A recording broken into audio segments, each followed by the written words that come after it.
All right, so my project and my paper were on the cost of water and the cost of water-related illnesses.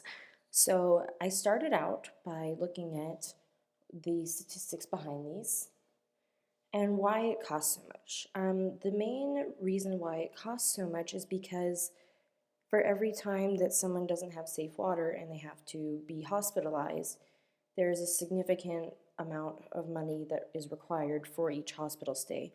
For example, in America, the average hospital stay can range from anywhere from $379 a day to $3,573 a day.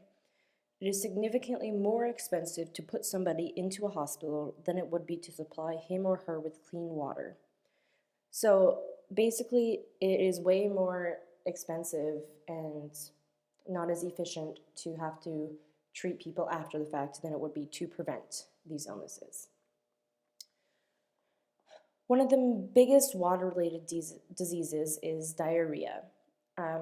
Poorly filtered water can affect people's health through parasites such as guinea worm and others. Oftentimes, the water has been already contaminated by fecal matter, and the parasites can really be spread easily. Diarrhea is a lot more serious than it sounds, and it is a symptom of, according to the Rehydration Project, it is a symptom of infection caused by a host of bacterial, viral, and parasitic organisms, most of which can be spread by contaminated water.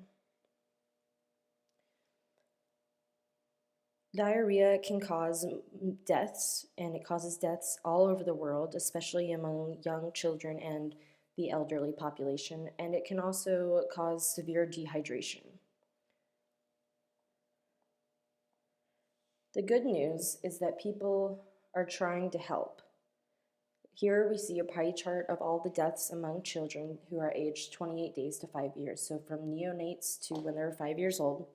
And as you can see, diarrhea takes care of the biggest chunk of this pie chart at 61%. The point of my project and my research was to see how people who do have clean water can help those who don't, because it's something that we take a lot for granted and that we don't realize that we're so lucky to have. So because we have water, we should be smart about it and help others. This pie chart shows basically what you use, where the water is coming from that you use in your house. So you can see that just simply flushing the toilet a few times a day is the biggest source of wasting water. Washing your clothes, I mean, all things that we take for granted and that people in other countries don't have access to. Now, the global impact. There is a huge movement to supply clean water to the whole entire world, which is a good thing. There are a lot of nonprofit charities and organizations out there who are trying to help.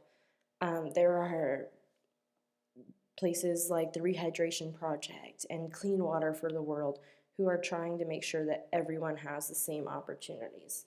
So that's something that's really important and that is really good. One of the most astounding statistics that I found was that 60 million children are born into households without clean water access every year. That's pretty much the same number of people as live in California and Texas combined. So that's a pretty big amount of people, and that's something that should be stopped. And these are my references. Thank you so much.